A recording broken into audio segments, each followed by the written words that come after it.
You take it, Billy. Hey, what's up, guys? Another camera issue. We sit here and fought with this thing for like 10 minutes, but anyway, we're gonna continue on. I guess it's just meant that I open up this show, Judson. I mean, I guess I'm fine with it. That's what's happening here. I promise I'm not sabotaging it for airtime. So anyways, I'm going to go ahead and shoot it back over to Judson, let him introduce the show, and see if his camera is now working for us.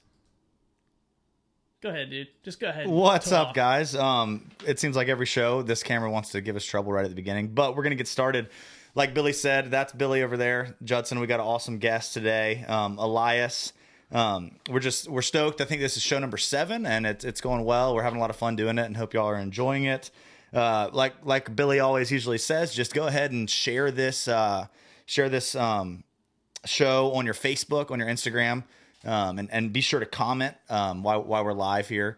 Is the camera working? Oh my goodness! There we go. There we go. But yeah, so yeah, we're stoked to be here. Sorry about that technical difficulty, but yeah, like I was saying, please share this on your Facebook. Love to get some more people on here. So you want to take it away, Billy? Absolutely. And also let us know where you're watching from, interact with the show. I don't know. You probably said a lot of stuff while I was messing around with the camera, but yeah, just make sure you interact with the show for a chance to win our giveaway. What is that going to be? What are we giving away this week anyway? Do we have it close? Yeah, it's that. We have that red hat over there. So we got Elias. He's on. We're going to introduce him a little bit. So he's just going to help us hand this stuff red over. AFCO hat. We got a koozie to go with it and some stickers. Yeah, perfect. And then we're going to do a catch of the week giveaway as well, which I don't know what that is, but we'll figure it out. We got some more AFCO gear for you. Oh, some more AFCO gear. Yep. Oh, perfect. All right. So hey, be sure to tell us where you're watching from.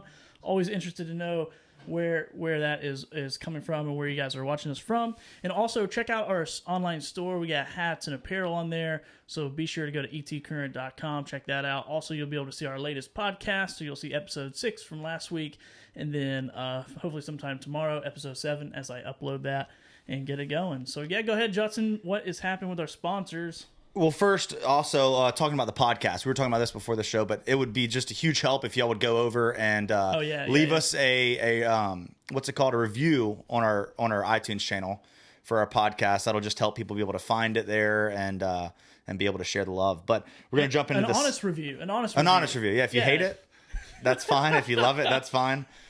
Just don't use our names if it's a mean review, because it's super hurtful. Yeah. No personal stuff. Just like.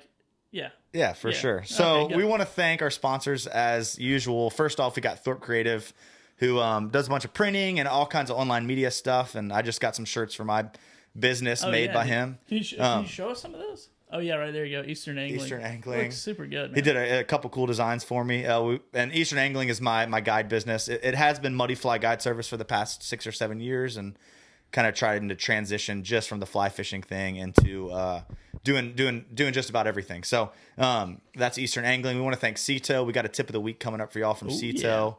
Yeah. iStrike, real good relationship with iStrike. We love their stuff, and we're super thankful for them. Also, AFCO and Marshwear, just super great companies, great clothing. AFCO kind of covers the heavy gear, and Marshwear some of the more lifestyle stuff. So sick shirt, by the way. I wear this like every other episode. It gets so hot in here with these lights that you need a sun shirt. We have to bring out some more sponsors so I can wear something other besides the shirt. I'm just the poor guy. Have you washed it yet? Be honest. I don't know, man. I don't wash clothes. My wife, she takes good care of me. So once a month I get my clothes washed. So I think it made it.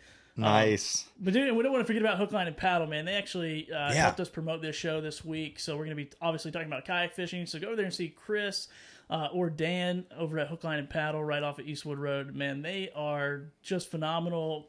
Dude, Chris is like probably, I mean, obviously he owns a kayak shop, so he knows a lot about it, a lot about gearing up kayaks. So a lot of stuff we'll talk about on this show. You can go over there and he'll kind of help you out and steer you in the right direction and get you the right gear, right equipment, all those types of things. So we love those guys and appreciate them helping us push the show out there and telling all their followers about it. So absolutely.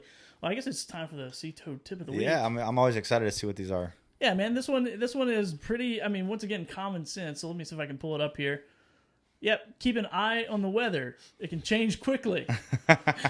Dude, this one's I mean, yeah, everybody's like, oh, that's common sense, man. Is that like just one eye on the weather the whole time while you're fishing? Yeah, like one eye on the weather, one eye on fishing, you know. I like it. I don't know who that old movie star is from back in the day where, never mind, I won't get into that, but anyway, her eyes went like different ways. People say my dog, Kevin, looks like her. So I don't know. Anyway. So anyway, Bug-eyed. dude, we'll talk about weather today. We'll ask Elias because, dude, he goes out there, man. He goes miles out on a kayak. So we'll talk about that as well. So, all right, dude, who is... Dolphinately. Taking a turn. All right, man. I had to throw that in there somewhere. Who's the catch? I've been wanting to say that since the first episode, and I've held it back. That's perfect. I think people trust us enough now that, like, all right, we know where these guys are coming from. All right, dude, go ahead. Who's the catch of the week? The catch of the week is Aaron Wood, Instagram name Hooked on Wood. I don't want to know what that means, but it's Aaron Wood with his awesome mahi that he caught. So congrats, Aaron. We've got some AFCO gear coming at you. Be sure on our Facebook if you can, or our Instagram. Just shoot us your address and your shipping information, and we'll get it shipped out to you. That's awesome. Man, look at that thing, dude. What do you think that is? 35, 40 pounds more? I think so. Right in there. That's a good fish. I caught one like double that size. It's 80. No. 85 pounds. 85 pounds. No, that thing looks awesome, dude. Good job.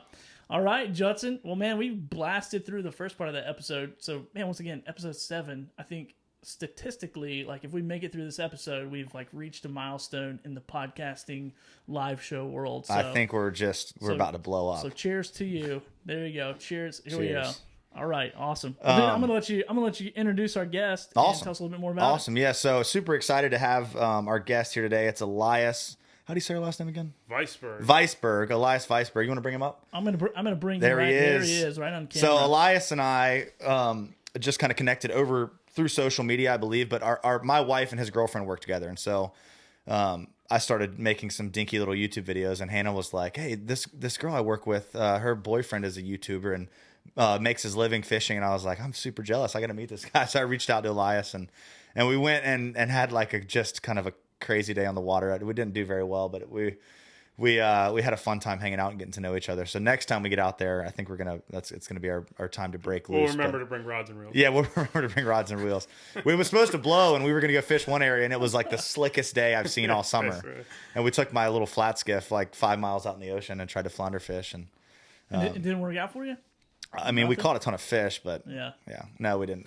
So we did not catch much let's fish. be honest. So Elias, you have an amazing YouTube following. You worked, super hard. Watch your YouTube videos. Learned a lot already. And just this week, man, I did like a crunch thing. So did you, Judson? Yes. Get his autograph? I got it as a tattoo. Yeah. As a tattoo. I don't want to know where that tattoo is at or located, but yeah, okay. Man, great to have you in the studio. He got mine as well, though. So. Oh, yeah, so you guys just swapped tattoos? Yeah, we swapped tats. Okay, I got you. So you just went out. Okay, that's just going downhill really fast. Hooked on wood, baby. I was going to say thanks for trusting us with your reputation, as I do all guests, but we have now sunk this ship. It's Right. We can address all the hot questions of haircuts, sexual orientation, usual. It's 2019, man. Anything goes. That's all they care. They don't really care about fishing. Exactly.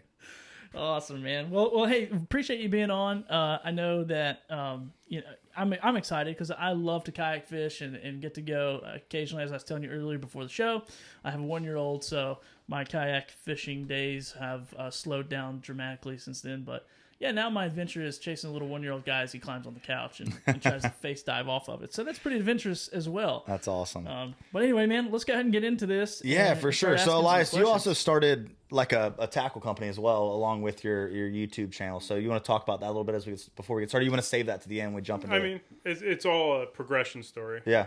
Okay. Well, let's start with your story. Kind of, how'd you get into fishing? So tell us all about that. Yeah, I was born and raised in the Sheepshead Bay section of Brooklyn, New York. That's a big headboat area. Okay. So party boats, kind of suck my teeth in on that party boat crowd. Surf casting as well. And then from there, didn't have money for a boat and also didn't have space for a boat. Space is a premium in the up north. So I got into kayak fishing from there while still in that headboat world. Let's talk 8 years later or something like that. Began guiding. I did do some guiding up north. And during that guiding period, a big expense of mine was soft plastics. Yeah. So I basically tinkered with that idea while I was guiding at the time. And, it was one of the biggest costs I could kind of reduce on. Yeah, for sure. That made sense to me. So soft plastics. And during that time, soft plastics, YouTube was, all the kids were doing it. Yeah. So we went from YouTube during the guiding period. And those two aspects of the business of whatever I was doing took precedent over guiding. And here we are now, the 2 survivors out of the 3. Was it a pretty quick swap from guiding to YouTube and guided full time for 3 years. Okay. And my last year was the year that I said, okay, the next year it's going to become the YouTube thing is going to become the big player. So the writing was on the wall that, all right, we can transition. We're slowly. So my last year of guiding, I kind of did it only on Saturday, Sunday. Yeah. And then Monday through Friday, I put the cameras and went fishing solo. And that was my final year of doing that for hire sort of work. And meanwhile, the plastic lures went from 1 mold to 7 molds to doing different things, and that's going to continuously change. Yeah, for sure. Adapt. And so. Yeah, that's cool. And so when you're guiding, was that like kayak fishing guiding? Kayak guiding, yeah. Okay. I modeled it off. I didn't create kayak guiding. I modeled it off the guys in South Florida. Brian Nelly, Push and Water Kayak Charters, and Deep Blue. I kind of modeled it off their thing, and striped bass, bluefish. I mean, all the Northeast species. So I took their idea and gave it a whirl, and it worked. It was a lot of work, but it worked. Yeah, now for your product, is that something that you're pouring and molding like yourself? And did you kind of get into the handyman aspect of that? It was something that we started. I had somebody I was working with at the time. We started doing like that, pours, and then from there, iCast. I met a big manufacturer overseas that was able to take the work there and bring it overseas. And I'm still working with that company. And they work for a lot of, not just EliasVFishing, they work with a lot of big companies. So I don't want to be blowing it up left and right who they work with, but it's not just me. It's big companies that they pour for. So that's been a partnership that's been good. And at this point, I've been making new designs and changing things. So it went from stock molds to, now I'm really playing around, and we'll have new products based on ideas that I, kind of put together in my head. For sure. Man, that's awesome. Well, one question that I want to talk about, me and Billy were talking about this the other day, is we both watched that episode you put up with your kayak cracking. Which one? Will you pass me one? And with your kayak cracking, the most recent one. And we were like, out in the ocean. And we were like, what the heck? His kayak cracked out there. He stayed out there fishing all day. If I think like that my plug is like leaking a little bit, I'm like heading to the ramp. Yeah. But so tell us about that. Like what happened out there, and why did you decide to stay? Well, and hold on, I want to preface a little bit. I'm going to bring myself. I actually went out the next day with that cracked kayak. I didn't make a video, but I did. Dude, so I mean, if you guys go watch the video, you can go find his YouTube channel. Pretty easy to go look up at EliasVFishing.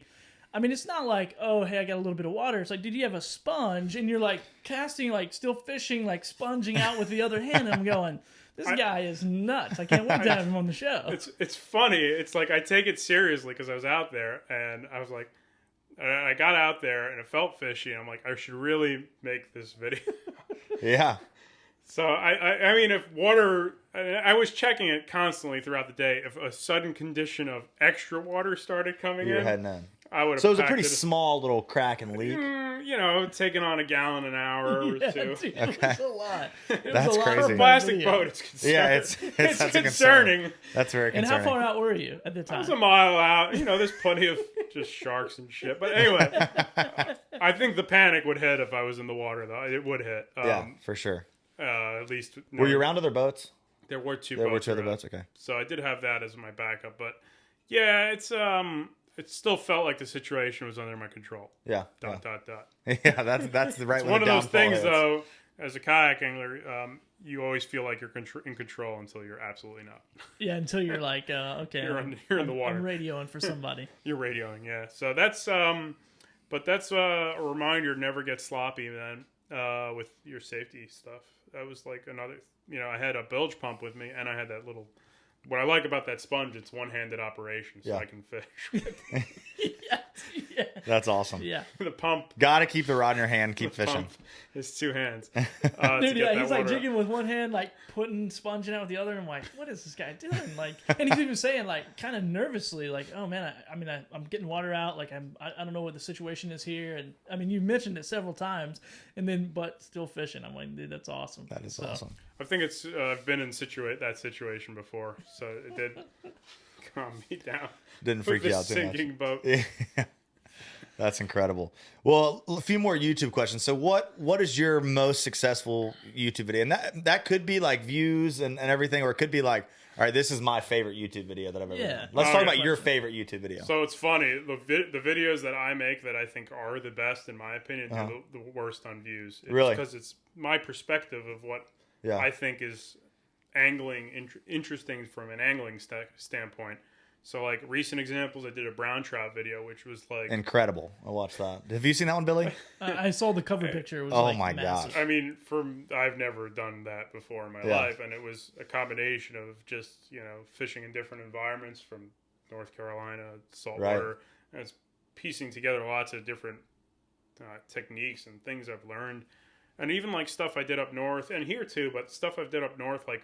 I put out some amazing gray trout videos of like 10 pound class trout. Yeah, that's incredible. And it's like, doesn't really do much views wise. Right. The public likes, unfortunately, sometimes they like this dumber stuff. Like today I put out a video of just getting my fishing license checked. And it's already the best performing video of the month. That's funny. That's crazy. So I always say to aspiring YouTubers, that's a strange word. I saw this survey that they asked elementary school kids of what profession they want, and vlogger was like higher than astronaut. And really? This is the darkest time in human history. I'm not a proud YouTuber. I do it, but I'm not proud. I will never put a YouTuber sticker on my truck. But anyway... you just crushed the dreams of every young angler in America. They thought they were going to make it. There's a lot better inspirations out there than me. Anyway, there is. In that I category. can say that. I'm just kidding. But for the aspiring YouTuber, always keep it as broad as possible. Seems like the consistent formula 5 years later is how to tie a knot. Yeah, those knot videos do really well. A knot video, especially if you got your own twist on it, best value reels, getting anything law enforcement related, as weird as it is.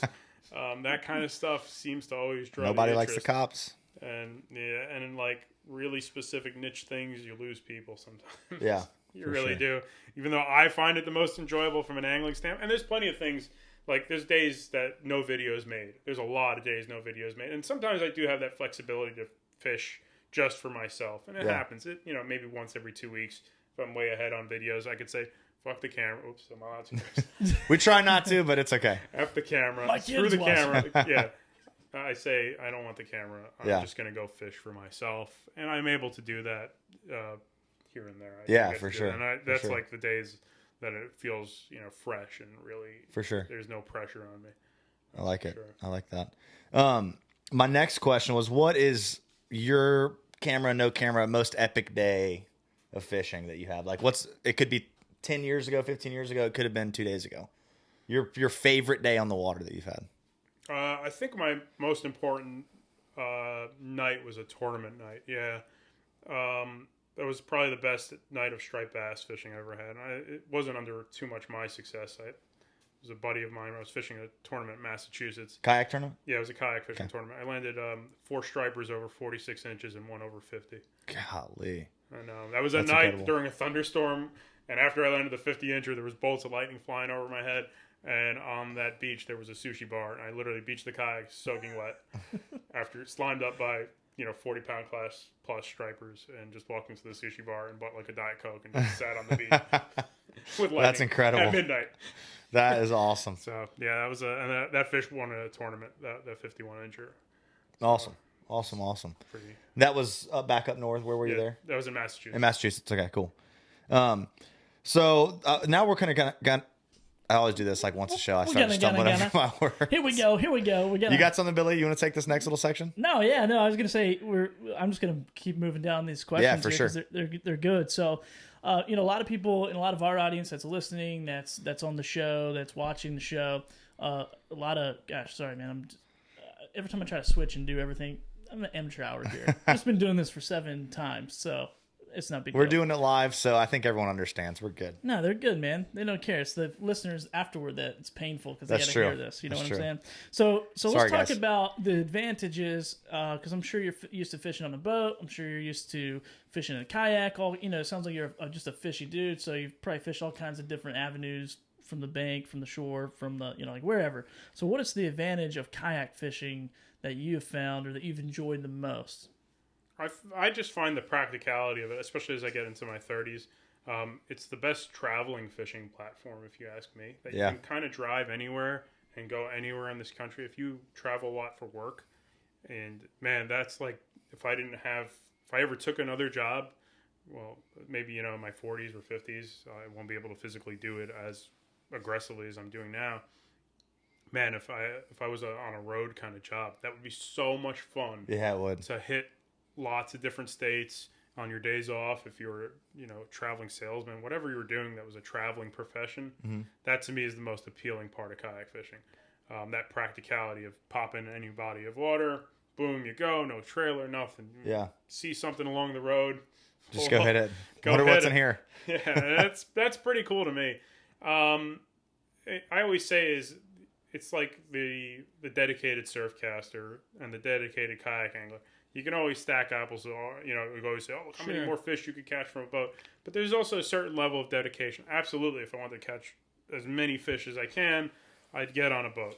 But there's a certain appeal to doing it from a certain platform. Same reason you can talk to that dedicated surf caster, and they'll be like, they want to do it their way, and it feels more rewarding working for it. Yeah. So. And the same thing with the stand-up paddleboard guy. They look at me on the Hobie with the pedals. They're laughing at me like, that's cheating. That's nonsense. I'm standing on this paddleboard. I got one fly, one rod. Yeah. That is my goal. And the spear fisherman's laughing at all of us. That's one of the most beautiful things about fishing is you can kind of set up your own environment and your own goal and your own, like, one guy going out and catching one redfish on the fly on a paddleboard could be just as rewarding as a kayak guy going and catching 10 flounder on a wreck or someone on a boat going and catching 30 trout. I mean, it's just kind of you set your own standards and kind of what you want to achieve, which is really cool. And I've been fishing off a boat most of my life, and I've recently really had this desire to get into kayak fishing. Like, I want to get a kayak. I want to start kayak fishing. One, for the reason you're talking about, you're driving down the road or traveling, you can just hop in anywhere and fish some different stuff. But also that always keeps it fresh too. It's funny, whenever you travel, you reset your expectations. You can catch one fish on the road, and it's stoked. awesome. Yeah. You're stoked. When you sit it and build, you become kind of like used to a certain body of water. You build expectations. I should be catching X amount of this, Y amount of that, and this is how your day should be. Yeah, and he caught these fish, so I should have caught these fish. But too. You hit the road, you catch 3 ladyfish in Florida. You're like, it's still pretty cool. Yeah, for sure.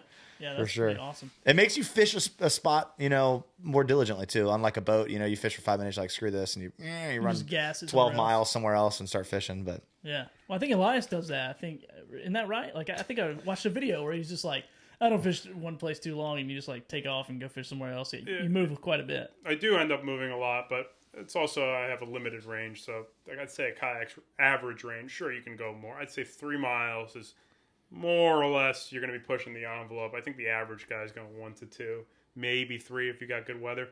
Absolutely, there's those days you can go 5 if you really have the weather, but 2 days a year. Yeah, for sure. So here was a question that somebody sent me earlier that's not, I don't know if they're watching live or not, but speaking of weather, speaking of going out, 2 or 3 miles or whatever, like how far in advance do you plan a trip? I mean, are you like stacked on the Weather Channel? Like, what does that look like for you?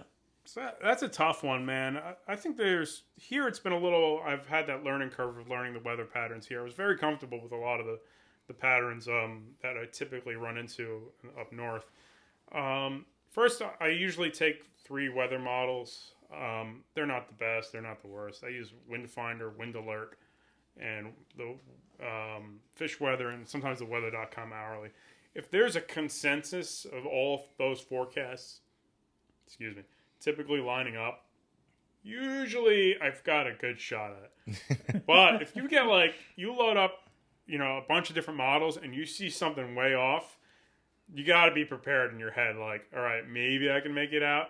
And a lot of these models, man, you got to check that first thing in the morning. They'll flip that forecast. Oh, 100%. You go to bed and then you wake up, you're like, man, I flipped everything around. Now they're all in agreement. Yeah. So tonight, I guarantee tomorrow there's a front moving through.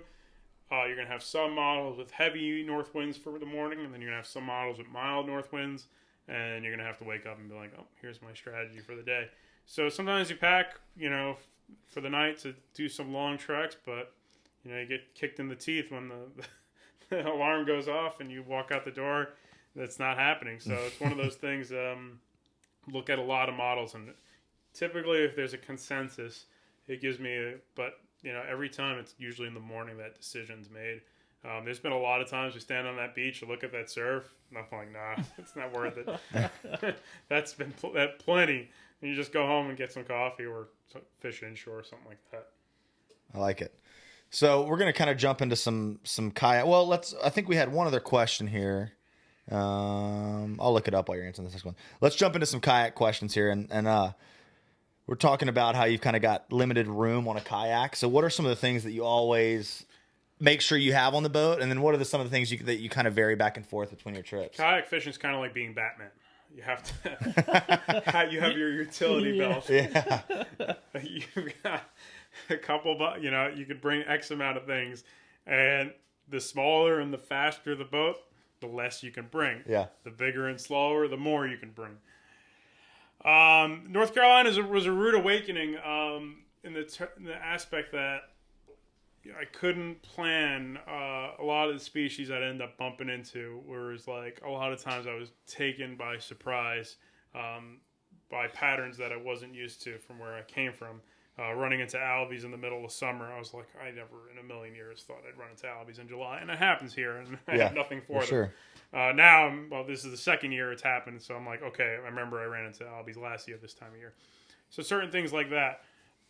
It's trying to bring the most universal lures or tactics with you. So that means if I'm going out into the ocean, I'm probably not going to pack more than one shallow diving plug because it's a limited range type of lure for the fact I could run into 10 fish that might live on the bottom, then 2 up top. Typically, it's soft plastics come with me, typically mine.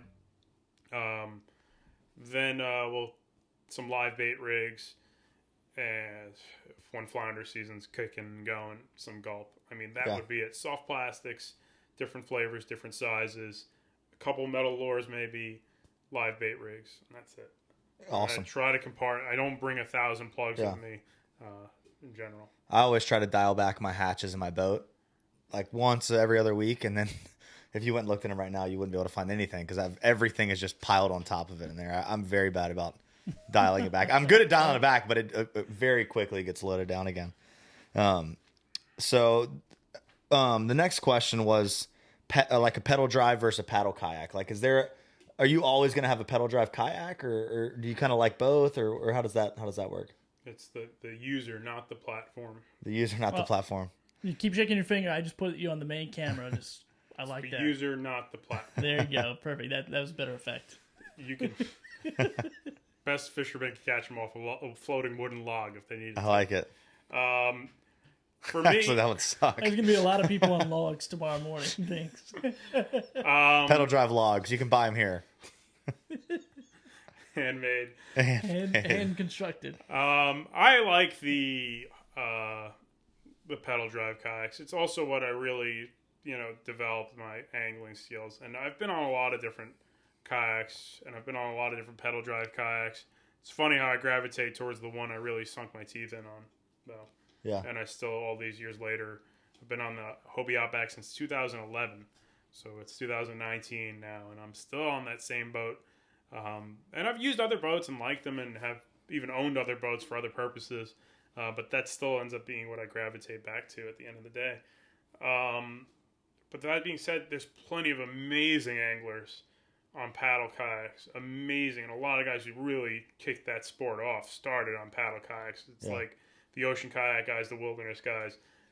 They did more to really get the sport going and showed what could be done on a kayak long before the pedal guys jumped in on it.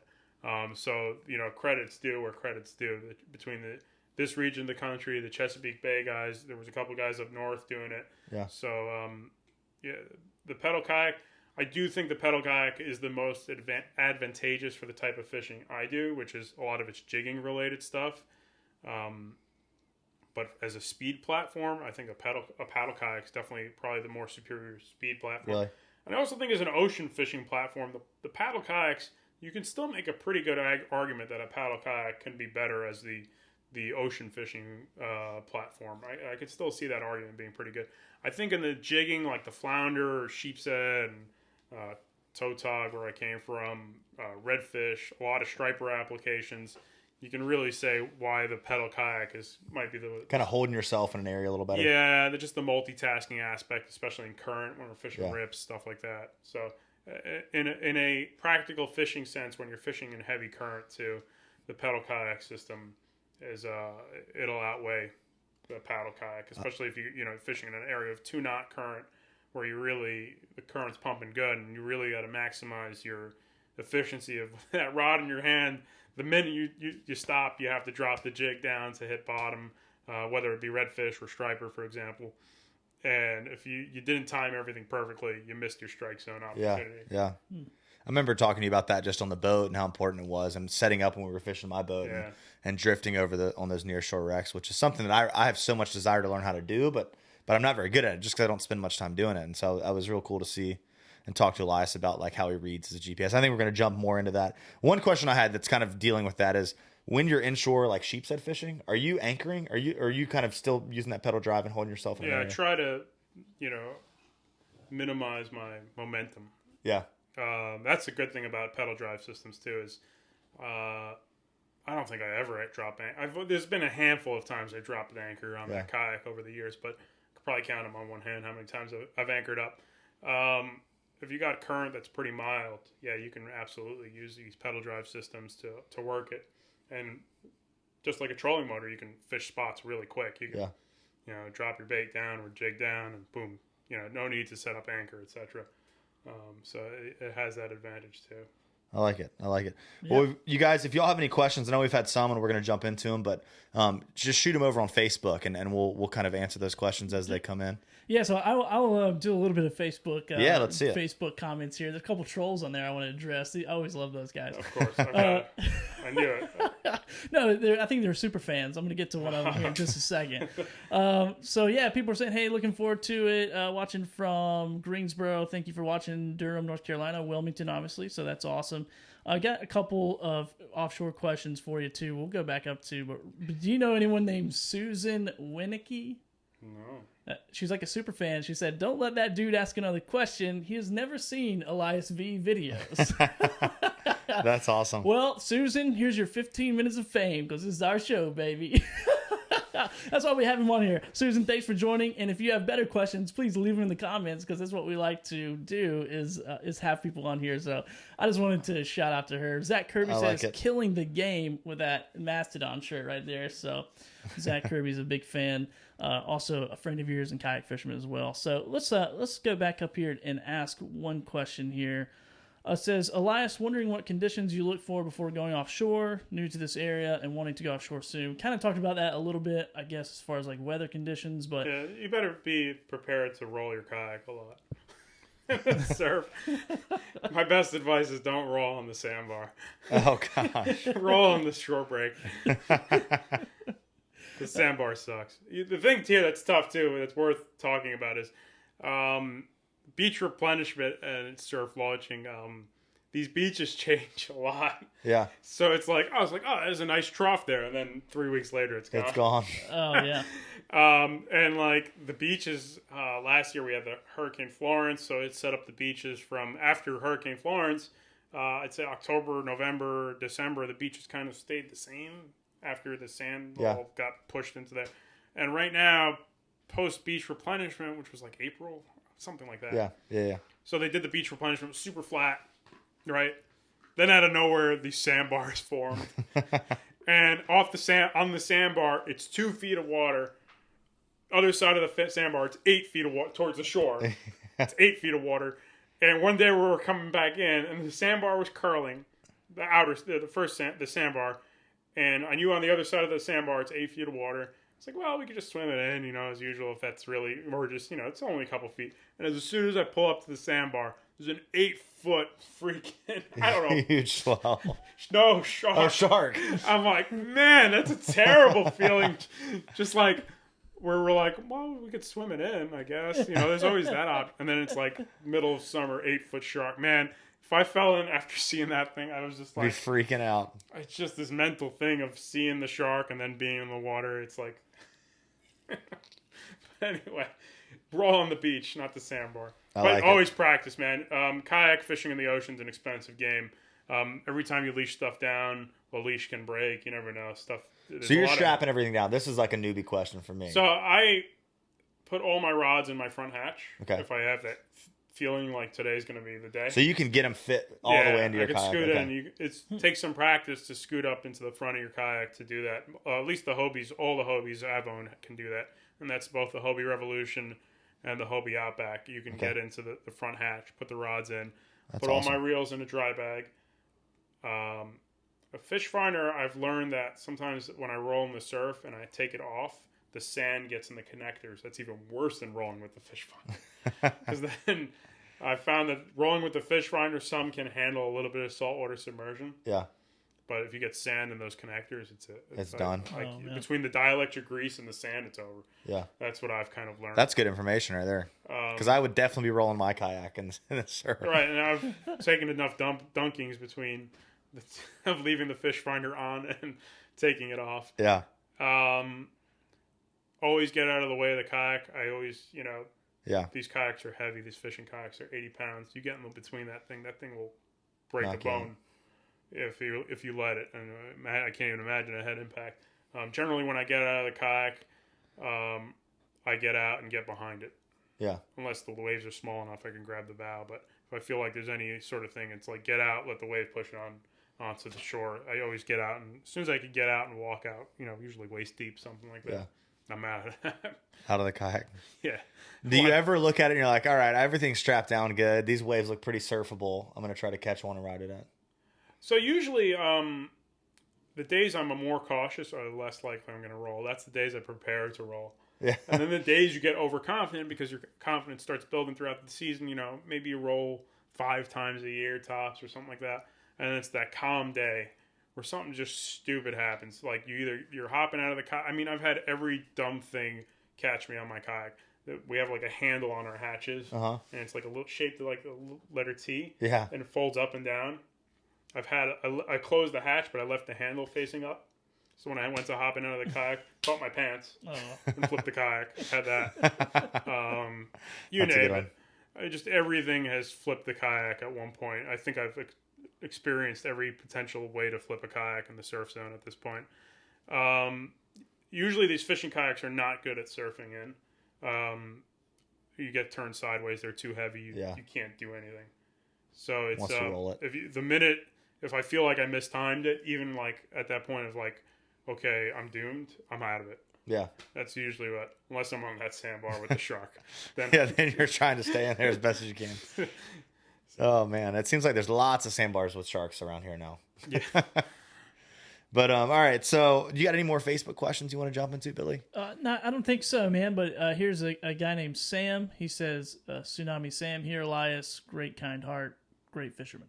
So cool. Super nice. Friend of yours or not, but I just want to say hello. It looks like a lot of people from New York are watching, so got some fans from New York. So appreciate you guys tuning in. Once again, if you are watching live here, just make sure you leave questions in the comments if you have any. We'll try to get to them as quick as we can. I think I get the comments. Definitely.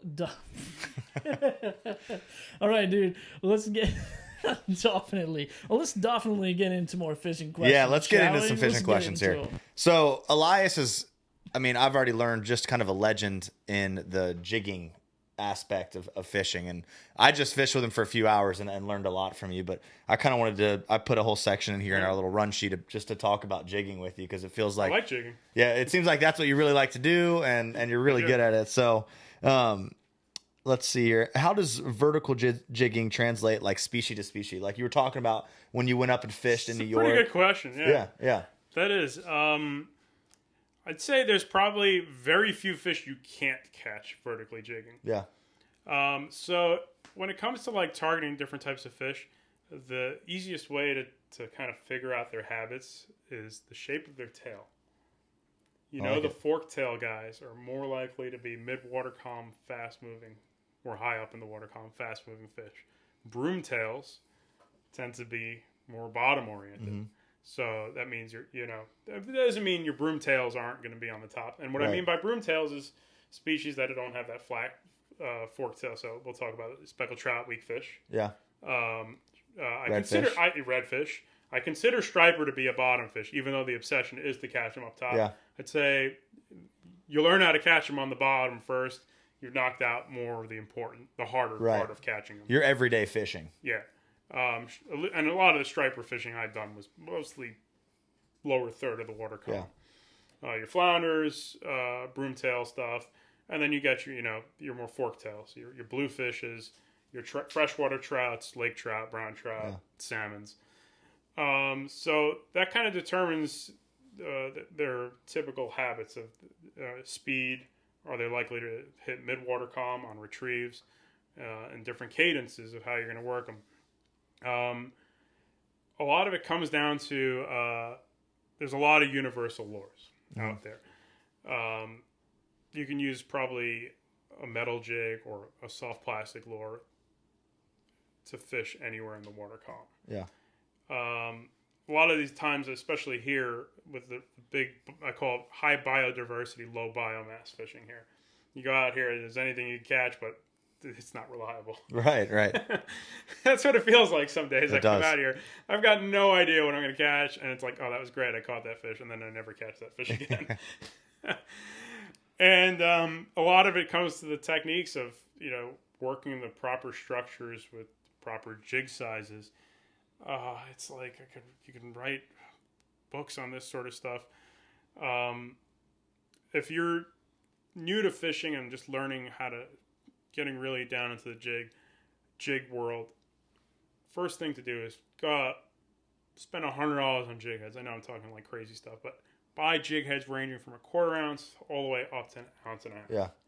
You're going to cover most of the needs to get really familiar and dialed in with this vertical jigging game.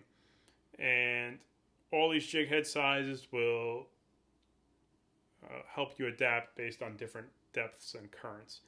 Man, I could jig with 40 feet with a half ounce in one spot, go to a different spot, it's 3/4 ounce with 40 feet, another one's an ounce.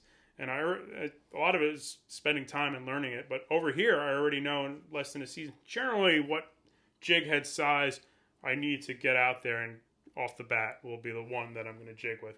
And occasionally there's a variance or two, but overall, this spot requires a 3/4 ounce jig 6 out of 7 days. Yeah. And that seems to be the size that I'm comfortably coming in contact with the bottom, or I'm working mid-water column properly with. And then this other spot, down the road, that is the same depth, but it seems like 1 ounce, because either there's more current or just more cross currents. And every body of water has their own affiliations. Here we have the Cape Fear River that does weird things up and down Oak Island, throws crazy tide lines down that beach over there. And that reminds me similar to the environment I came from, which was New York Harbor, where we had Staten Island and you had Coney Island, and they do their own things based on the currents coming out from that Hudson River, which is kind of similar. It's a similar estuary. The biggest difference is the Cape Fear dumps directly into the ocean. New York Harbor had the Hudson River dump into a small bay, which dumps directly into the ocean. So they have some similar current patterns. So a lot of it comes into, at the end of the day, putting time in on the water with that stuff, though. So one thing that's kind of been a trend almost on every show when we start talking about weight of what you fish is everyone seems to say, and I agree with this as well, but the lightest that you can fish and still be on the bottom, is that what you kind of that's like generally a good rule of thumb. If you can get away with the lightest jig head possible, and still maintain, certain species don't care as much. Yeah. If you ask me, I would say flounder is the least sensitive. You can overkill the size of your jig. It is okay if it's dredging and dragging the bottom; they'll still eat it. Flounder, I wouldn't say it's okay, but it's the most you can forgiving. get away with it. Gotcha. Species like striped bass, man, especially the bigger ones and the larger stripers, those 1/4 ounce increments. Really? Especially when you're fishing in current, you start pounding like a rock, thudding along the bottom. No, you're not going to catch them. And then you make those slight incremental changes where you're just slightly tapping. It makes a difference. Gray trout's another one too. I've noticed that you know, you overkill the size of the jig head, you're not going to catch. Or flounder tends to be a little more forgiving. Bluefish tends to be a little more forgiving. But certain species are really, especially those freshwater trouts, least forgiving. Least forgiving? In my opinion, yeah. If you go a quarter ounce too heavy, a half ounce too heavy, they won't hit anything. Really? Yeah. That's what frustrates me with that kind of fishing is I'm like, am I doing this right? Is this the exact? And I've been schooled too. I've been I've been schooled by guys like I used to walk into like I fish 3/4 ounces at the spot. Somebody rolls in with 3/8 and mops it up at me. Yeah, I mean, that's awesome. And I never even thought like I should have fished that. Why did I never try 3/8? Right. And it was like it always felt like 3/4 ounce felt right. And a lot of this is hard on areas with wrecks or high relief. Yeah. Especially as you're coming over with current. And this always took a long time for me to learn. I'm fishing a wreck or a ledge, and you've got a 1 knot current pushing you over, and you start your drift in 40 feet. You know that relief comes up to, I don't know, let's say 25. And there's plenty of spots on the coast that fish like this that you'll have your high relief, and then you'll have their drop back down into 40 feet. And it's like, how do you jig when there's current pushing you? And it's 40 feet. I'm trying to use a 3/4 ounce jig, and there's a 1 knot current. Then I got the eddy from the wreck forming. Right. And it's like all this swirly water. And it's like the minute the line starts scoping, you know you're touching the wreck. You got to take a crank up and reel up real fast because there's a sharp relief. There's a lot of thinking involved about how that plays out when you're actually on the water doing it, because you're bouncing your jig along in 40 feet, hitting bottom, maintaining contact. Those stripers are on the top of that wreck, right? And then they're 5 feet above the actual high part of the wreck. Yeah. So you got a wreck in 40 feet that comes up to 25 feet. The stripers are suspended in 20. The only way you'll catch them is if you naturally start your drift over in 40 and work through that whole ledge and presenting that jig back to them in 20. Golly. And it's like stuff like this. And while trying to do this, if you went with the 1 ounce jig, it's too heavy. The 3/8 ounce was the ones he used for that stuff. So stuff like that, you're going to spend a lot of money on jigs first, snagging them into wrecks. And then, but you'll slowly piece it together. It's always good to see someone else catch something first. For sure. On live bait. You'll see them catch it on live bait. And you're like, all right, they're like, right now I catch them on a jig. I've seen somebody catch it with a live bait. So would you say for someone who's going out there for the first time on a kayak, would it be important to maybe just make some drifts with different jigs, even if you just caught one on this jig, maybe switch it up to a lighter or heavier just to learn? And that's one of those things too. Like I learned here, in terms of flounder, I was a gulp fanatic. Yeah. I remember you telling me this. Yeah. And one of my buddies put on a clinic out there, redfish fishing. On one of the structures here, and I always use gulp for 5. I've caught 3 flounder over 10 pounds on gulp over the years, and then he was mopping them up on Procure. When I moved here to North Carolina, the gulp formula I used up north, I caught fish on gulp here. I definitely did, and I had some pretty good days here on gulp, but the certain interference fish here sometimes make fishing with gulp impossible, flat out impossible. Way more trash fish here, would you say? Yeah, I was going to say that's I wanted to bring a diagram of the trash fish of the south versus the trash fish of the north and explain the differences.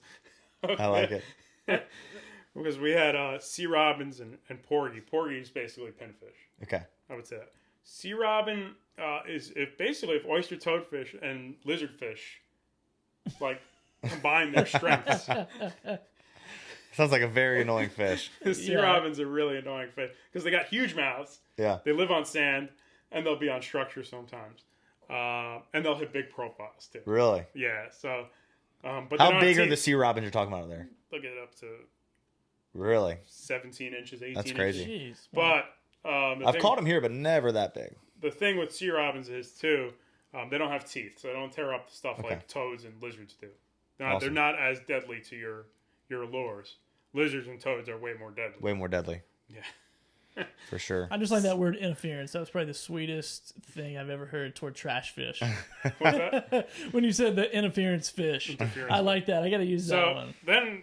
So the newest trick I learned this year was the Procure stuff, which is a big thing locally here and other southern states too. And maybe there's a couple guys using it up north, but it was not a thing. And there's a lot of environments looking back now. I wish You had pro gear. up north. Yeah. I was like, why did I never try that for flounder in like XYZ spots where I do tight drifts on wrecks and ledges for those big flounder up there, while those were like also high biodiversity areas that were surrounded by scup, which are the pinfish and sea robins. But at the same time, if I had those bigger, meatier profiles globbed up in Procure, I would have probably caught. So is scent, when you're flounder fishing near shore, is that something you're always going to have some type of scent on that bait? I think I'm pretty much sold on scent aspect of it, and that I think that really helped launch Gulp.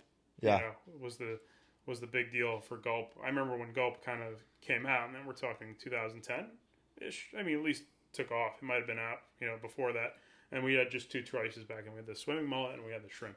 Yeah. Right? And then... now there's a million. Now there's a million Gulp choices. But we had just swimming mullet and shrimp, I remember. And, yeah, it was that hot thing, and it worked. And everyone basically determined it was scent-based. It wasn't the action of those lures, for sure. No, because the shrimp does nothing. It's like a stick. Yeah.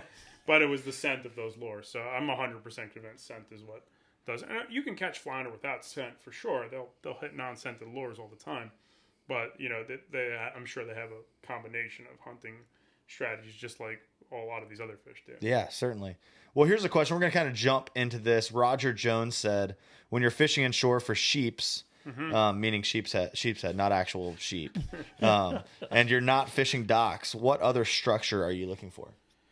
Docks or, he didn't say bridges, so maybe bridges you're looking for. Bridges, obviously. Wrecks. Every wreck holds sheep, probably, I would say. Ocean wrecks here. Any wreck with high relief. Okay. In Florida, you catch them under the mangroves. Yeah. You'll catch sheepshead under the mangroves. Here I've seen them cruising through oysters. Yeah. And I never hook those. I'll never hook those. And I've just seen them like darting along, like 6 to 8 pound sheep, just hanging out in oyster beds.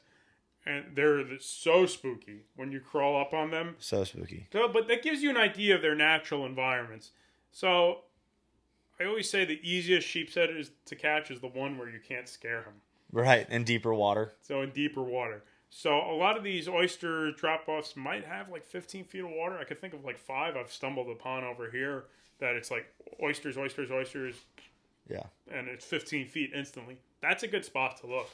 And you'll probably want to work the area, I'd say 5 to 15 feet down would probably be your best bet. Any of that stuff. So, and underwater rocks, of course. I would say the best bet for the quality sheepshead's always the wreck. The wreck. Yeah. That's my opinion. Bridges are good too, and the bridges. Yeah. The docks. Jetties, jetties are tough to fish a lot of times, I feel like. See, at least for me. Sheepshead sometimes get real shallow up on these jetties, and on the kayak it gets kind of sketchy. If you really want to get into 5 feet of water onto these jetties with the kayak, it's like, man, one wrong wave, I'm on this jetty. Yeah, exactly. So stuff like that, but yeah, those are their best environments. Billy, you got any questions there you want to fire off? Anything on Facebook or that you've kind of come up with? Yeah, man, let me see here. I kind of way off, well, not way off topic, I guess. Some people want to know if you're going to do some tuna fishing from the yak. I don't know how far out you have to go to get a tuna, but there's opportunity to do that. It's one of those things I don't think I'm going to like really get too crazy out of my way to really chase down that unicorn. Might be an Outer Banks deal there. Yeah, I've seen them off Sandy Hook in New Jersey in the fall. They used to get, I'd say it was like 2011, 2012, 2013, the bluefin tuna. They used to be sand eels, and it was a long, skinny bait. I haven't seen them here. They're a long, skinny bait, and in the fall they used to get some heavy runs, and those bluefin tuna would be 3 miles off the beach. Wow. And they show up here off the beach too. You think you could catch one on a kayak? Has it been done? It's been done, yeah. It's been done. Sure, How do you stop? How do you stop a bluefin with a kayak? Guys do it, man. Pedal drive, baby. Reverse. That's like a true fight right there. I mean, it's either of y'all might be fighting to that. That's crazy. It's one of those things you can do, but it's let's start with the cobia. Yeah, I like it. Okay, so here's one from Cliff. Speaking of Procure, do you use different scent for different species, or you just kind of? I just grabbed the Menhaden, man. That was the first one I grabbed, and I'm a Menhaden dude at heart. I like it. Menhaden is. I like it. that bunker oil, whatever you want to call them, pogies. That's the universal bait up and down the coast, man. And it's also the stinkiest. It does stink for sure. I use that Menhaden a lot as well. I've bought the others, but I mean, I think they all work. Really, I think they all work to some extent, but something about Menhaden is like it's stinky, and you see more of a slick off your bait too when you use that. True. Yeah, it doesn't have any like that that licorice smell like the other ones do, or like garlic. No, this is just stinky. Yeah, sometimes if I'm out there with the shrimp, I'm like, man, this isn't that bad. I'm a little hungry. Nah, I just had some peanut butter right now. I think the Menhaden's that has that right smell. We had one more question here that we're going to jump back into some of the stuff we had written down. But have you ever targeted pompano from your kayak? I've got a couple in Florida, not here. And all the ones I've gotten in Florida were kind of just bycatch jigging with gulp. Okay. It's something that's interesting though. It is a good question that person asked, like how to really effectively. Have you caught many from the boat? A handful, right? It's like I'll be down off of Carolina Beach or Fort Fisher and stumble into schools of them, and then I'll start catching them. And when you get in the schools, they're super aggressive. I mean, you can really get them to eat most anything that's small enough for them to eat. But I'm not good at targeting them by any means. Yeah, and I'm sure there is like another one we could always say about like I don't want to get off pompano. Spadefish is another one that it's like, man, it's like you really got to narrow down on a very specific tactic to catch them. And I feel like pompano is probably like that too. And I'm sure there's some areas that on the kayak you can get in on them. And to me, the places that probably are prime for them are the inlets. Yeah, definitely. I would say the inlets are probably the prime pompano grounds to catch them from a kayak. It's something I should really look into because it's it's fun, it's good eating, it's probably not that difficult. They're strong too. They're fun fish to catch. Yeah, they're fork tail, mini jacks. Exactly. So yeah, no, that's a good question. I mean, I've only caught a couple, just jigging with small gulps for other species, and they've been bycatch. So. Okay, awesome. All right, man. So, let's talk about. So we've talked about a little bit of jigging. We've talked to a little bit about a couple other things, some inshore, kind of back and forth. Let's talk about trolling and casting. So, I watched some of your videos. Before. Whoa, hold on a second. I'm sorry, man. I'm like all over the place here doing multi-cam. So I got one of the best YouTubers, fishing YouTubers in this studio, and I'm over here just blasting out random shots here. But let's talk about trolling a little bit. I know, I watched some of your videos, and you're kind of on your way to your spot, but you're trolling a lot. Tell us a little bit about your strategy. Like, right? I mean, I guess, are you like targeting stuff? Are you looking for blow ups on the water and going after it, or you just... I usually troll to get to my areas I want to jig. Okay. The exception of that has been, like crossing that off the list is, I guess, that window in the spring. And I'm sure I'll do it again in the fall. Is for the king mackerel, where I'll probably take the kayak and exclusively, and I've only had limited success, kayak king mackerel. I got 2 this year. One trolling lures and one on live bait. That was a decent fish. So the king mackerel is like the one that I'd say, okay, I'm committed to trolling. But at least it's one of those fish. The other stuff is typically I'll troll to get to an area I want to jig. That's what I like to do. Trolling is a good way to understand a lot of fish's habits. Trolling for stripers, trolling for Spanish mackerel, trolling even for false albacore, which I feel is kind of like a sin. The guys who troll for false albacore, but I've seen it. It's a fish you don't eat, and then you're trolling for it. Okay, but casting for it makes it so much more okay, almost. Actually, one of the biggest challenges with the kayak and trolling for a lot of these ocean species too is you can't go fast enough. Mm-hmm. I noticed that's a problem I have with king mackerel. Really? At least artificials. Okay. And the other one's barracuda. A lot of times when these barracuda smash my lures, my line is like I break off at the braid. Yeah. Because the line was never had an opportunity to get tight. Because the braid, like he swam at me so fast. Yeah. It took like everything. That's awesome. He's like breaking me off at the rod tip half the time. I take one crank. I have no braided line. So, you have to ask me like, in general, if you threw me on a random place on this planet, gave me my kayak and said troll to find something, I would say, okay, give me a 5-foot diving plug and a 15-foot diving plug, 2 rods. And that's, I think a lot of boat guys do the same thing when they're feeling out these bites, especially on these nearshore. Where are they in the water column? Yeah, that's always the hardest thing to figure out. If you don't see them on top, all right, then it's like the head scratching. All right, going to be 30 feet down, 10 feet down, 15 feet down. And you go to a lot of these places on the coast where trolling is the game. That's why guys have 6 freaking things with planer boards. Right. You'll see it, guys fishing for trout in freshwater, 6 planer boards, stripers in the Chesapeake, over here near shore. Yeah. Just everything is just like detecting where they're at in the water column. Then you can kind of focus in on it. For sure. One question that I wanted to dive into as well was kind of talking about the importance, and I want to get back into the trolling thing, but I think this is going to play into both of these, and it'll be good to go over beforehand. But the importance of like a GPS and a graph, and being able to read the bottom and figure out your location on a kayak. And so after I've found like the structures I like to fish, yeah, I think the GPS is more important to me than actually the fish finder side of it. Watching your drifts, maybe.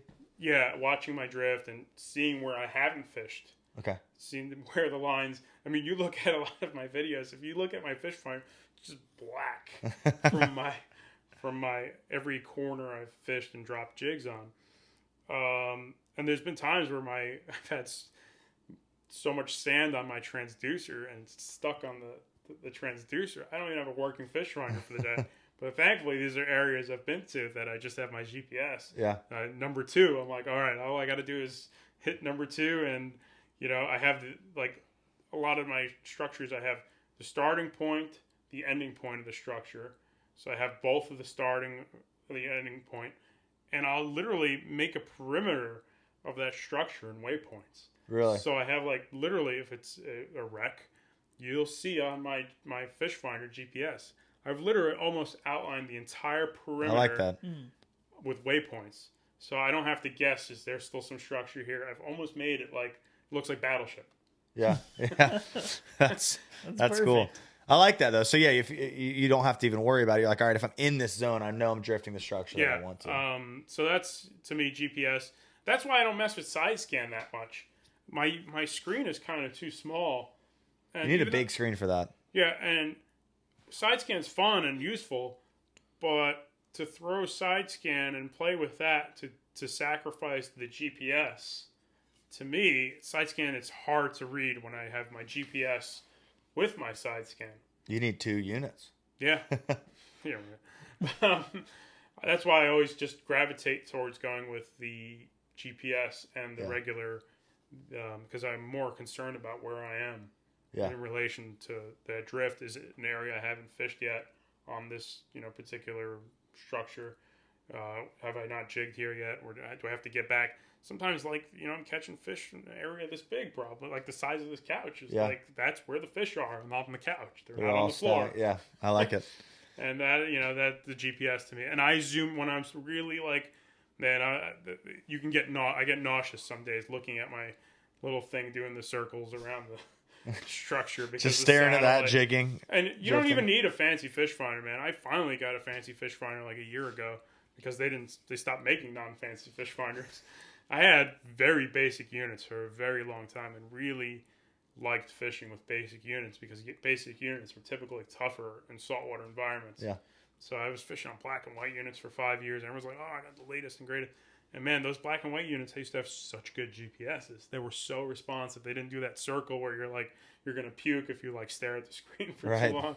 They didn't overheat. They didn't do all these new things that all these new units do. At least my units do. So yeah, GPS to me is king. A question that I'm always wondering myself is if I see structure, all right, I know I've caught fish here before, or maybe this is a new spot that I'm fishing for flounder here. How important is it? How close are you fishing to that structure? When are you too far away from it to where you're setting up for a new drift? Here's what's funny. A lot of the times my fish finder will display the nastiest structure ever. And if you look at it and be like, no, you don't drop there. Yeah. But you know what it is? A lot of times maybe I started a couple feet away from it and I'm still jigging. And I look at the screen oh, I'm doomed. I'm going to snag any second now. That's when the flounder hits. He probably followed it off the sand and took the time to this is his last opportunity to strike. And he's going to eat it then. My bait before I'm in the structure where I got to, rise up to the structure. So a lot of times when I'm hooking flounder, and this happened to me up, when I was fishing for summer flounder fluke up north, and I was fishing on structure too, I'm looking at my screen oh boy, like I'm gonna snag like any bounce now. It's like instant snag, and a lot of times, boom, the flounder would hit it there, and then a lot of times I'd be like, oh, let me get right on that structure. That's where I hooked them. No, you just drop right into the snag. Yeah. So it's like you got to set your perimeter of like, oh, I probably grabbed his attention on the sand that was a couple of feet away, and he took his time to come and hit it. And then when you look at the screen, that was probably that fish's last opportunity to hit your jig before it's too late for that. Because flounder don't like scooting around wrecks really. They do, they can, but they're primarily going to sit on the outlying sand of that structure. For sure. So, but like, yeah, it's funny how if you would look at my screen, it'd be like, oh, that's just rebarb. Right. It's just anchors down there. Yeah. But would you say that they're usually sitting on like current wise? Are they usually sitting on the down current side of a rack, or can they be sitting all over it? I find that the down currents, if the current's strong, the gray trout or weak fish and the flounder always like to be on the down current side. Stripers and redfish can typically be on the up current. Actually, usually prefer the up current side. I'd say redfish is either one. Redfish to me is I don't understand them some days. Stripers Me too. Stripers are always typically on the up current side. Okay. If you'd ask me. I like it. I always find them on the up current. And the bluefish also like to be on the up current side a lot too, the bigger blues. But flounder, if the current's less than a knot, I would say it's any game. On the sides. When you really have a fast current, they'll tend to be on the down current side. Are they spreading out, or are those fish wanting to sit pretty tight with each other? It depends. So one of the biggest differences I feel between summer flounder, which most people call fluke when you get past New Jersey, but summer flounder, Maryland, etc., and the southern flounders, I find the summer flounder can be we call it like a bait-oriented bite, which I haven't seen too much here. That if you got like squid or a lot of small baits on the bottom, you'll find these fish just free cruising on sand. Okay. That's the summer flounder. And they would like, you can just do long drifts down the beach, nice wind, push you along the beach, work those jigs for a mile. Pick one here and there, one there and there, pick some trash fish. But you can do these long drift bites. We used to have a spot called Ambrose Channel, which was the mouth of the Hudson River, which is very similar channel and drift structure to the Cape Fear River. Okay. So like imagine doing a long drift down that whole Cape Fear channel, which is booking 2 knots. And we used to, if there was bait on the bottom of that channel, we would find these summer flounder on the bottom of that channel. And if there was bait. So imagine just drifting down that Cape Fear River channel, for 5 miles with a 12-ounce sinker. That's what we used to do, like a 12-ounce sinker. Oh my goodness. 40 feet of water, big long strip baits. And that we used to do flounder fishing like that too. So they have some similar patterns. But they would set up on the structures too, like they do here. Be very structure-oriented fish. What's the big difference between the summer flounder and the southerns? The marsh bite. At least I never had like that marsh bite of marsh bite being shallower water. Shallow water, sod bank stuff, oysters. The flounder, there were usually, occasionally, if there was bait, we would find them in that kind of environment. But they wouldn't just sit there like, all right, this is my oyster bank, this is my home for the tide. Not too often. Yeah. So. And you talked a lot about structure, and you talked a lot about kind of the fear of getting like tangled up or snagged up. Like, what kind of gear are you using to combat that situation? Like, what have you found to be the most successful to? Because I talked to some guys that fish offshore, fish wrecks, and they're like, dude, it's just part of the hustle, like of getting those fish out of those wrecks. Like they'll just like the flounder sink stuff right in there. The flounder aren't gonna really do that. You don't have to worry about a flounder ever pulling you into a wreck. No. I'm talking about like getting fish off a wreck. I'm talking like fishing. Like fishing around the wreck, not like losing your gear just from snagging. So like try to avoid snagging. See, over time, you learn the structures pretty quickly. I mean, I think over here, so there's no like gear that you're like, oh man, I'm using this pound. Kind of know where the whatever. Gotcha.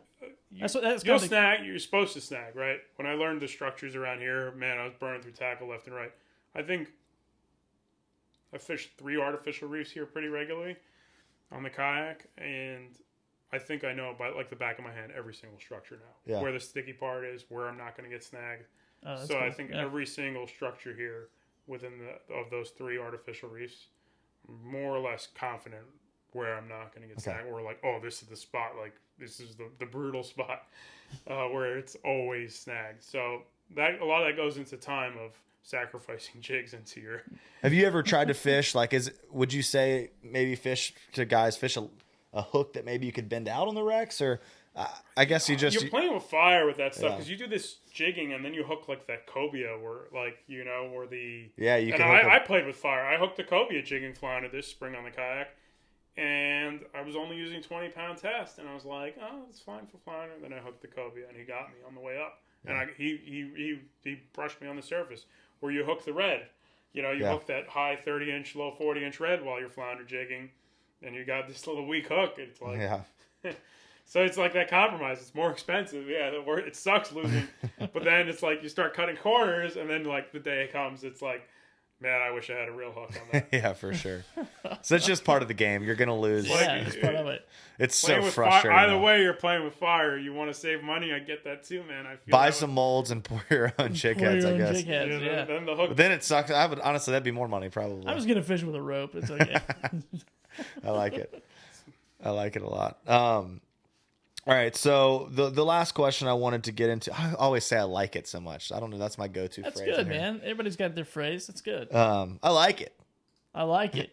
So the last question I wanted to get into with the GPS in mind is, I'm pretty confident on looking at my graph, but like when I've talked to Elias, we text a lot, and we talk on the phone. He's like, man, I saw some redfish on my graph really well, and I hooked some. Like, are you knowing they're redfish because I'm always looking at redfish in like a foot of water. So I'm like, that's a redfish.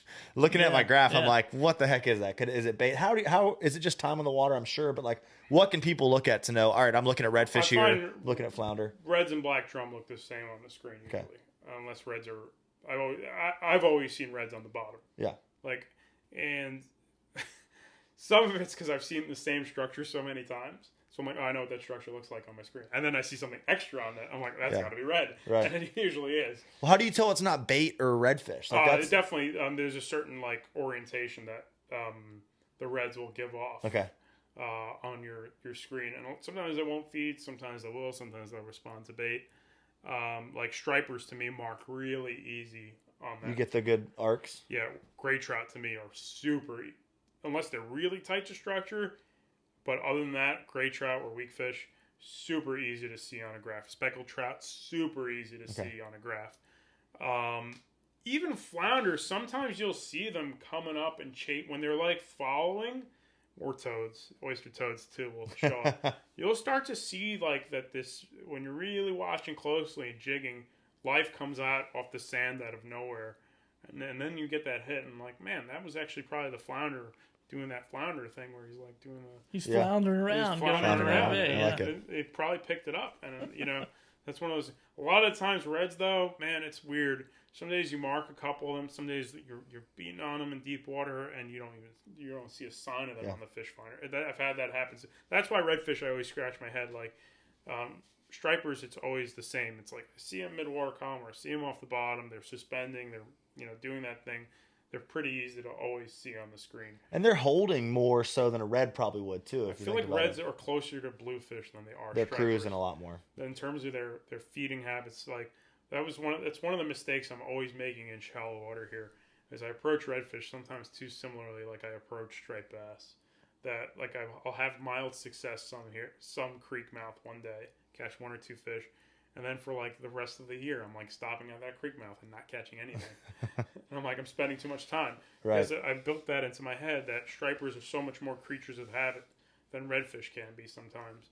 And then redfish might exhibit more similar patterns to bluefish, that they might be more bait oriented and just, while stripers every day will be on the same rock or structure for you to catch them. The redfish sometimes do that too. They'll be frequently in certain areas, but that's the mistake I always am walking into when I jump into shallow water redfish. Is like, I caught one fish here once. That means there'll always be a couple of fish there.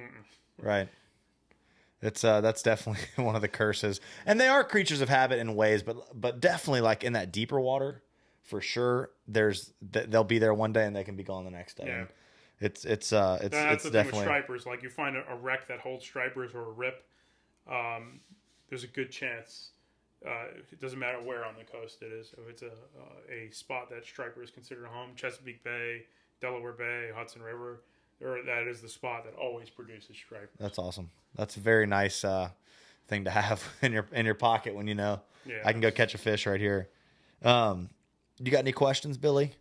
No, man. Once again, I always get caught up while we're doing these shows, and I'm like, oh yeah, I need to be asking some questions, interacting, but I'm just like learning so much. So I know, I love it. So much good information.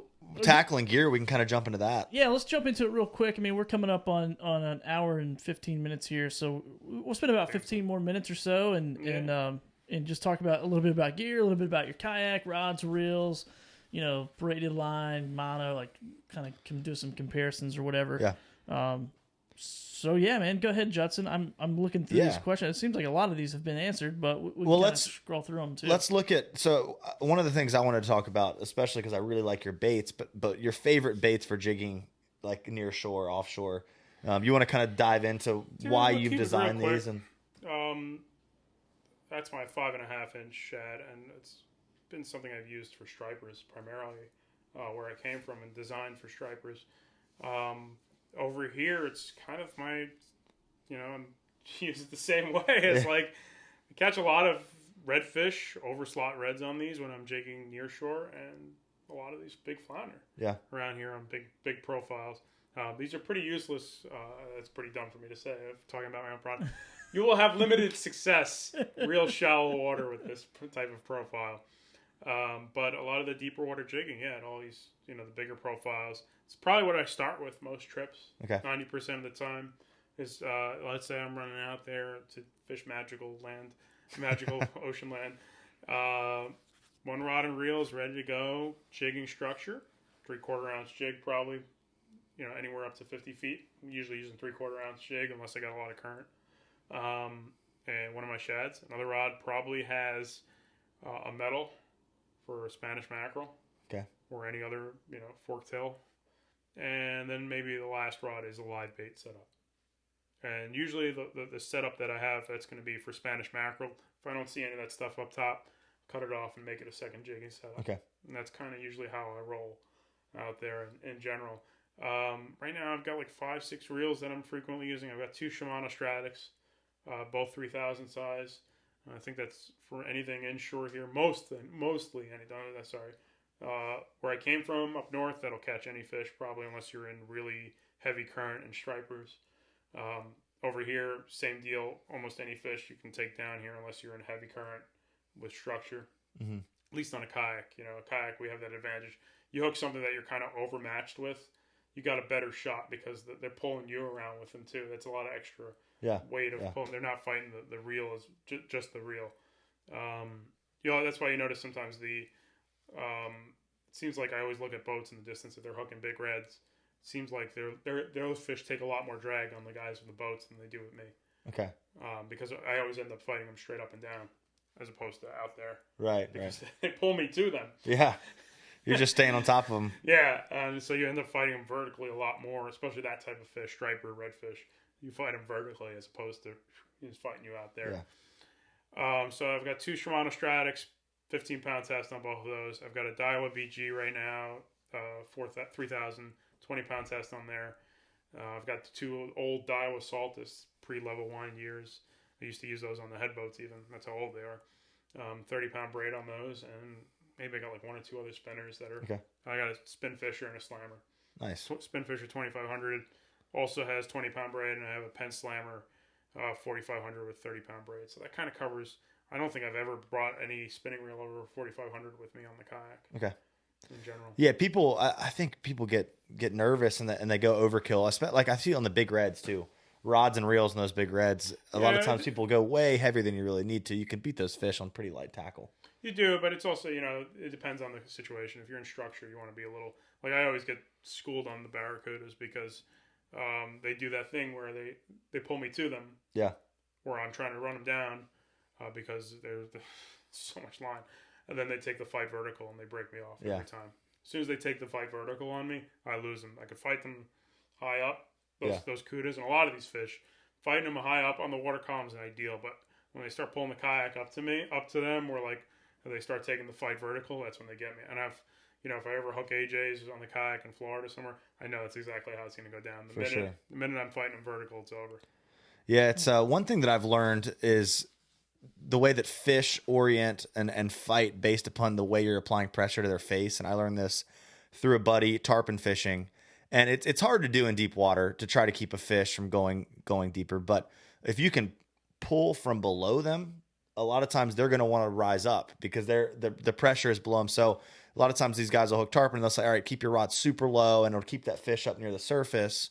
Amberjacks, certain fish like that, you can't really do that because they're just already going to go back down to the wreck. But like a bull redfish, if you've got him up on the surface already and you keep that rod tip lower, a lot of times he'll stay up on the surface. But when you start pulling up on him, he's going to want to go down on you. It doesn't always work, but I've definitely seen it play out. A little more success that way, I guess. Yeah, I've had some success that way. Sometimes I remember when we used to hook stripers in that deep water too. Sometimes they just shoot straight up to the surface. Yeah. Couple cranks, and then they'll keep the fight up high the whole fight. And then sometimes you hook them down deep, and it's like just bulldogging down deep. It's all down deep too. It's definitely, every fish is different, but it's something to try. If you're hooking those fish, and like barracuda, amberjacks, they're gonna want to get down on the wreck. Yeah. That's where they feel safe. But other fish, you can sometimes keep them up high that way. We had a couple requests here that on our Facebook comments. Matthew wants you to talk about the bottom sweeper jigs a little bit. Yeah, it's the sheep's head jigs I use. Okay. Gotcha. And a good friend of mine, Dan Schaefer, makes them. And he's one of the guys who's, one of the guys you can say really put sheep's head fishing into perspective in the northern part of this country. And they're particularly, well-shaped jig with a good-sized hook for majority of crab baits, and a hook that's embedded deep enough into that lead, into his lead pore, that I'm not opening them up on redfish either. So it's a certain jig, one of the jigs I can use that, use a decent hook that I'm not opening up on bull redfish, which is important because a lot of times you do this sheep's head fishing, you get bull reds in the mix, at least around here. And it's another one of those things. Carry a quarter ounce, carry a half ounce, carry through. Sheep's head are funny, man. When you start using these types of jigs with them, some days they'll just pick it up and swim with it. But if you're too heavy, they'll peck at it. They'll let the trash fish. But some days you just drop that half ounce jig. I mean, another one of those fish. If you can go as light as possible and get away with it, you'll have better success with them, man. And the big sheep are exactly the same thing. Like, to me, a 10-pound sheep's head, it's exactly like a 40-inch drum. If you put the jig in the right way, I mean, there's been times they've literally closed the bail and the drag is already screaming. It's not a drum, it's a sheep's head. Yeah. So stuff like that. I find the jig system to be easiest to employ on the kayak versus the Carolina rig. I mean, the knocker rigs are what I've used, and a lot of the Chesapeake Bay guys like a lot for their sheep's head fishing, but also they are fishing heavier weights typically than I would be using jig fishing. So that's, I think, my general rule of thumb, if you need to use more than 1 ounce for your sheep's head fishing or crab bait fishing, I'd go to the knocker rig. And are you talking weight above the swivel or below the swivel, between the swivel and the hook? On the knocker rigs, below the swivel. This way you can feel the bites. You can use a real short leader too. Yeah, like maybe 8 inches. I think that's acceptable overall. But when you start getting these longer leaders, you'll never feel these sheep's head bite. Even these 10-pound fish, sometimes if there's current or they're just being fussy or they're fighting between croakers and other trash fish, it all feels the same some days. And then some days it's just like, the big sheep's head just slams it. Same deal with Todd. Everything I just said, same exact deal with Todd. With Todd.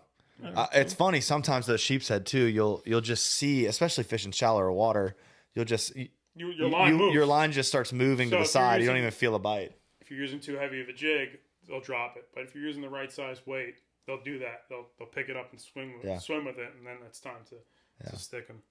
It's funny that they can just pick it up that soft and undetected.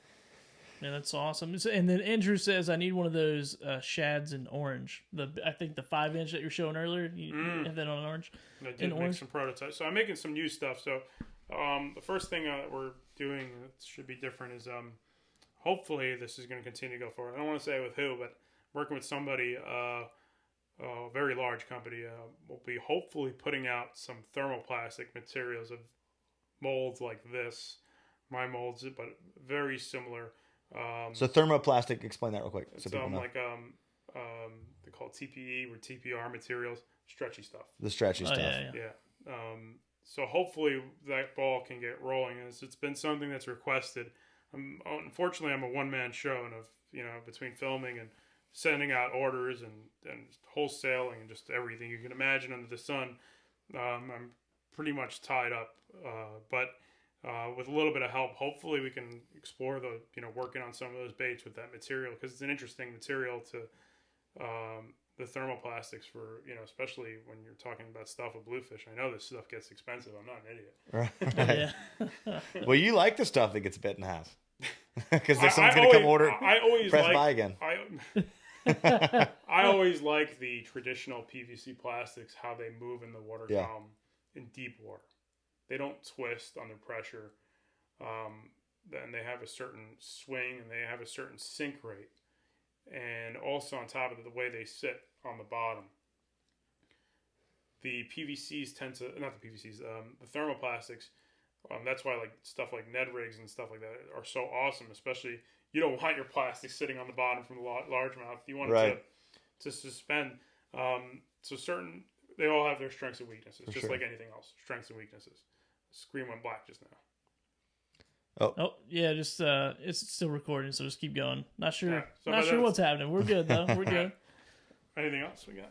Yeah. Well, and just real quick, as we're talking about your products, I just want to remind people that are watching or listening. I'm in Texas Tackle here in Wilmington, Intracoastal Angler, and I just got a message the other day from Eastern Outfitters up in Jacksonville. Oh, cool, man. Yeah, so awesome. And then also they can go buy it online, or rather, okay. My website is what I prefer, but Amazon is what people prefer. I have what I prefer. Can you do 1-day shipping? We'll buy from you. Yeah, I prefer you buy from me, but people prefer to buy from Amazon. He'll meet you at the local Walmart. Right. At Amazon, it is easy to find. And what's your website again? EliasVFishing.com. EliasVFishing.com. Easy to find. Yeah, awesome, man. Well, we appreciate you sharing that with us and sharing your products. So you guys go support him, help him continue that journey on his website there. I'm the business guy of the group, man. I love to promote products and sell products, so didn't want to miss an opportunity to tell Andrew where to go buy that. So. For sure. Well, let's do, if you got any closing things, I think one good question is like just a quick answer. How can I catch more fish on my kayak? I know that can be super detailed, but like what's one thing, like one little small piece of advice that you could give people that want to kayak fish? How can I catch more fish? Fish the first 3 hours of daybreak. Fish the first 3 hours of daybreak. If you're not fishing, especially this summertime stuff, man, if you're not fishing sunrise to 8 a.m., that's your most important window to catch fish now. I feel that. That's my personal.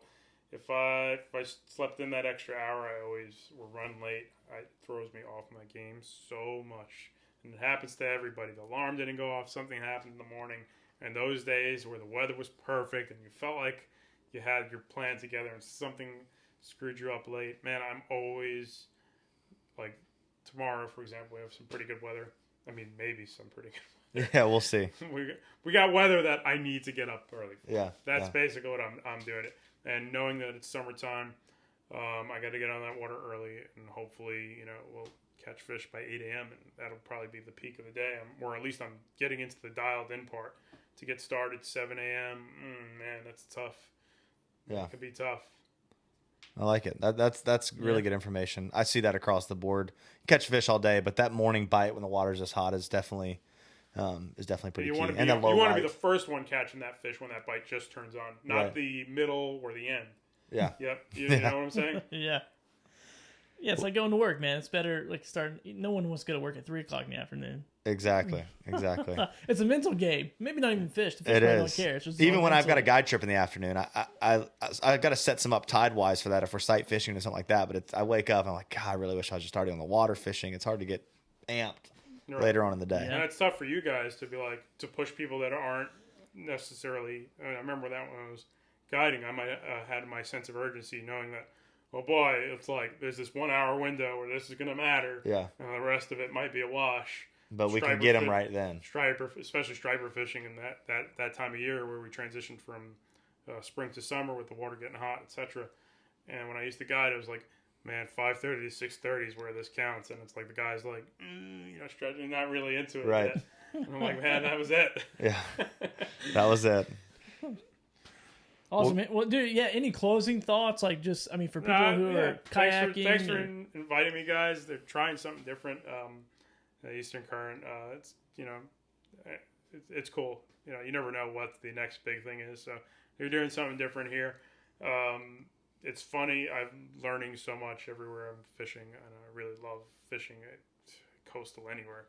Honestly, it's all a different journey and different type of fishing.